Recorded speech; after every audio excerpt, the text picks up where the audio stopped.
Starting off, no, the Marines aren't the only ones who see weird shit. If anything, the Army likely has more weird stories just because of how many more people serve in it as compared to the Navy's premier frogmen. I'm just testing the ground right now, but I'll post more if I'm asked. I served from 2012 to 2016 as an infantryman. Mostly because I didn't make it into Ranger School and I didn't feel like spending time scrapping books at officer school. I tried to put in for a vehicle job, but unfortunately, I got unlucky with the class bookings. My call sign was Quaker, on account of being from the Keystone State. I spent most of my tour meandering around Afghanistan, searching for Haji Harry and his gang of irreputables. The first time I saw something off was in 2005, out in the Highlands.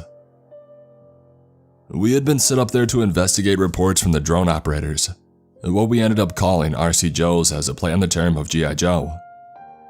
There had been notable movement through the area in the recent days, nothing unusual really, as we had been sent on patrols for that kind of thing plenty of times by the end of the first year.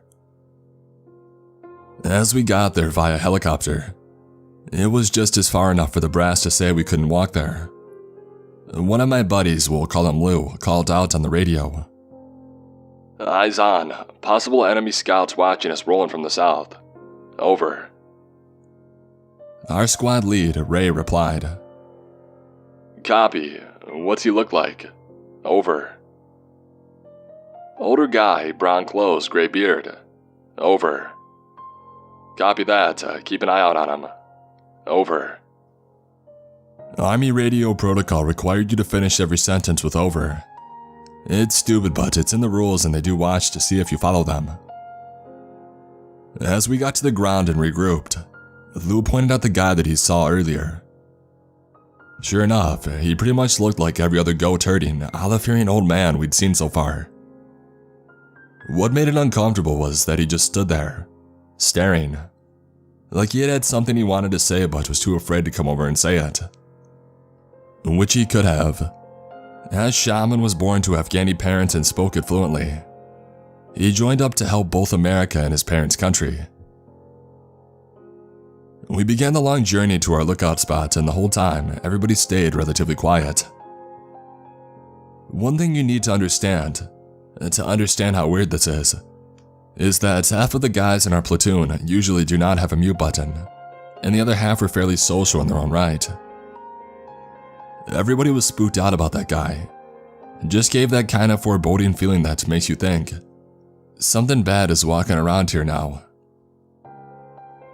As we set up for the night, right after sundown we sort of started taking fire. Someone was definitely shooting nearby, and we, for obvious reasons, we scrambled to as best of cover as we could find. And some guys fired on what they thought were Jihad Joes, which were most likely just animals. When after a few minutes we realized that nobody was shooting at us, we called in for drone support and we waited. And waited.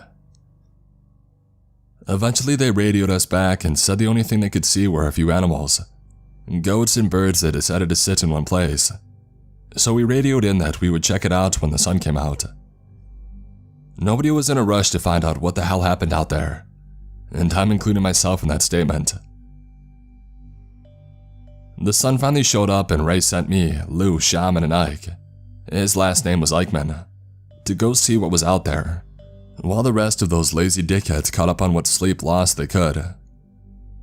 Given the circumstances, I would want the whole platoon to stick together, but some of those guys could not stop yawning.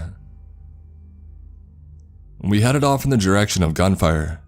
As we crested a hill, we saw a small house. Normally that would be no cause for alarm, unless you think it's booby-trapped, but this house caught us off guard. That old guy from before. He was standing in the doorway with the same look of wariness that we had from lack of sleep. His house was occupied by two other guys, and the thing that stood out the most was a clear smattering of dried blood in about a 30-yard circle around the house. Shaman later explained what was said. "You Americans need to leave this area. It is extremely dangerous. Why are you being attacked by the extremists? No, something worse, far, far worse. His gaze drifting to the blood and hand gripping the doorframe. Well, we heard the gunfire last night. Was that you? Gesturing to both him and the other two, who were also old goat herder types, one with a look of genuine paranoia. There is something that lives around here. It stays away when the sun is here, but at night it threatens everything. Can you describe it? No. I have only seen glimpses of it, visible from the flash. It walks like a man. Are you sure it wasn't the... Yes. It did not have a neck. At this point, Shaman was clearly utterly confused by the situation, and relayed what had been said to the rest of us. Bullshit. He's just spooked by the wildlife, Lou said. He seems pretty adamant. These old guys don't BS unless they're hiding something. So I say, radio this in to the rest of the platoon and get them down here so we can search these guys. And Lou did just that. And within about 20 minutes, our entire platoon was standing around as me and Shaman cleared the house. We didn't actually find anything indicating that they were part of a terrorist group. But what caught us both off guard was the sheer amount of spent casings on the floor. Their floor was practically made of 7.62 by 39 brass, and it seemed that they had just gave up on clearing the casings out. We quizzed them about where they were getting their ammo from, but in all honesty, it was pretty clear that these guys were scared shitless of something, and it was not us. They were actually more at ease with the entire platoon there, versus when we had first arrived, which is usually the opposite if they're doing jihad things. The platoon discussed the situation amongst ourselves, and the lead radioed in that we had simply had a case of overreacting infantrymen. It was easier than trying to explain what we were standing in. As we walked back to our posting, Shaman pulled me aside. Me and that old guy spoke a bit before we left. Why didn't you tell Ray? I asked the guy if he had any recommendations for dealing with whatever attacked them last night. And? He said that it had roamed this area since before the Russians, and that he had seen it take a hit from an RPG and just shrug it off. Well, that's encouraging.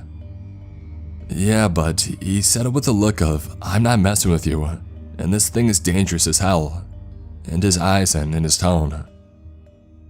Well, hopefully the AT-4 is better than an RPG against it. We returned to our lookout point and sat there for 2 more nights. The second night we heard gunfire, but we didn't stress. The third, we didn't hear anything. Knowing that could only really mean a few things to me. Shaman and Ike, who had been brought up to date by Shaman, volunteered to do a wellness check on the old guys before we left the area. As we crested that hill, the moon turned to sepia. The old man was slumped through a window, hand still on his AKM, with a small trail of blood stained on the wall below him. The second guy was a few feet from the door, at least what was left of him. It looked like he had been run through a paper shredder up to the shoulders, and most of him was strewn in a 6'8" circle around him. We didn't even find Mr. Paranoid until we radioed for backup, and approached the premises in a full shit-hit-the-fan mode. Paranoid was in the pen with the goats, and all of them were dead. It seems that Herder 2 had gotten the worst of it, as Paranoid was still fully intact, but one thing gave away that he was pretty far from alive. His right arm was off and across the pen, and his whole upper torso had been rotated 180 degrees. The old man had taken a hit to the face, and that must have taken him out, while the other two had a look of surprise on theirs. Whatever this was caught them with no warning, and it was clear that they weren't fending it off successfully. It was playing with them before it killed them. The platoon generally got the situation and proceeded to agree not to say a damn thing, because we didn't want to be kept out here trying to hunt down something that literally shredded one guy and snapped another one in two. We got on the helicopters, and when the door gunner asked, "Anything interesting happen?" our squad lead said, "Not a damn thing." Well, since the response was pretty good to my earlier story, here's another one. After spending 3 years scouring the highlands in search of Mr. Talibando, we got lucky in late 2015 and got stationed at FOB Scorpion in the South Regional Command section of Afghanistan. It's relatively remote but generally doesn't see much traffic, meaning we all thought it would be tantamount to having our last year in the country be a practical vacation. It generally was, to be honest, but there were a few weird things that had happened. The first thing was that we just kept losing ammunition. Not whole magazines, but when we would go to check our stores, there was always a few here or there missing. It wasn't just rifle ammunition, 5.56 by 45, but also ammo for the SAW, M24B 7.62 by 51, and the 50, the 12.7 by 108, and even a few of our 120 mortar shells. The brass setting guys trying to figure out who was nabbing the ammo, suspecting one of the base personnel was selling it to the local black market for some quick cash. But they left after a month or so when they realized that we weren't doing it. Eventually it was all found to be stowed in an empty box under the food stores, which was strange given those stores are so heavily stacked that it normally takes 2 people to move the crates individually, and it is not a quiet operation.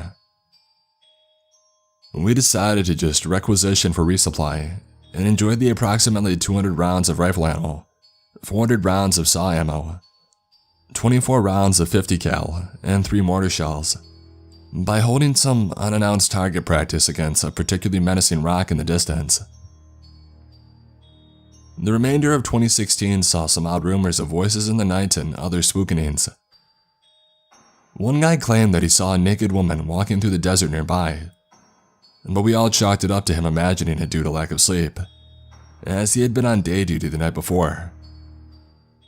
Lou, who I mentioned in my previous story, said he heard what sounded like a call to prayer during his time at night shift, but the locals didn't hold night gatherings, so we didn't know what to think of it.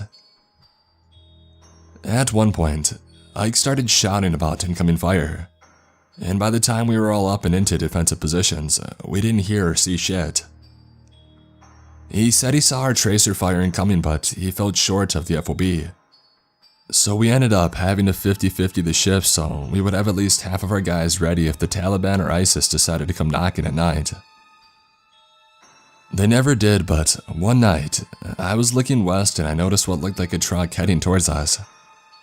As it got closer, I continued to stare it down. I radioed it to the others and we all saw what I can best describe as an old gas truck, the Russian equivalent to the Deuce and a half, with Russian soldiers in old school gear, which you can distinguish by the old helmets and camouflage. We shined a spotlight onto it and for all intents and purposes, it looked real. We followed it with the spot lamp, and as it came close to the FOB, which at this point had been woken up by the night duty because we had a fully armed platoon heading towards us, we experienced what I can best describe as a power outage, which was strange given the generator was still working fine. When the spot lamp went out, the truck's engine went silent, and we fully expected to be hit at any moment. But as a few minutes went on, the deafening silence made it clear that no attack was imminent.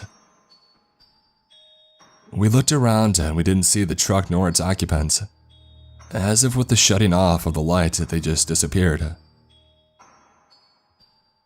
Something that I need to make clear, we did not report this in. It would have caused the brass to send in psychological counselors to determine if we had become too PTSD'd to work.